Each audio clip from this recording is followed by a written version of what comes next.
Ang ganda ng cargo pants na to. Pwedeng lalaki, pwede din babae. And yung bulsa niya dito guys, 4. Ayan o, 1, 2, 3, and 4. Sa likod, wala siyang bulsa. Ayan lang siya. Parang design niya lang yung nasa likod. And maganda dito, sa laylayan niya.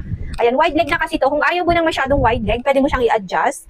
Ayan, iganyan mo lang siya para i-adjust. And maganda siya. Kasi guys, pwede pang 5'7" to. And adjustable na din siya. Ay, ang ganda pag nakasuot. Ayan o, stretchable. Ayan yung bulsa niya. Then wide leg na siya sa laylayan. Ayan o. Pwedeng lalaki, babae. Kasi ang ganda niya, kakaiba yung design niya. Itong tali niya dito adjustable. Pwede mo siyang i-adjust kung gusto mo. Pero at the same time, ayan siya oh. Stretchable naman siya dito sa may waistline. Adjustable sa may laylayan. Pero maganda siya pag wide leg. Mas maganda siya guys. Oh. Kung ayaw niyo naman, pwede mo naman siyang i-adjust na ganyan. Ayan, ganito yung itsura niya kapag. Ayan, ganyan siya. Kabilaan na lang.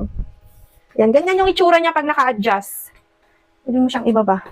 Ayan, ang cute niya pa rin. Ayan, kung gusto niyo ng mga ganitong cargo pants, ayan, andyan lang sa Yellow Basket.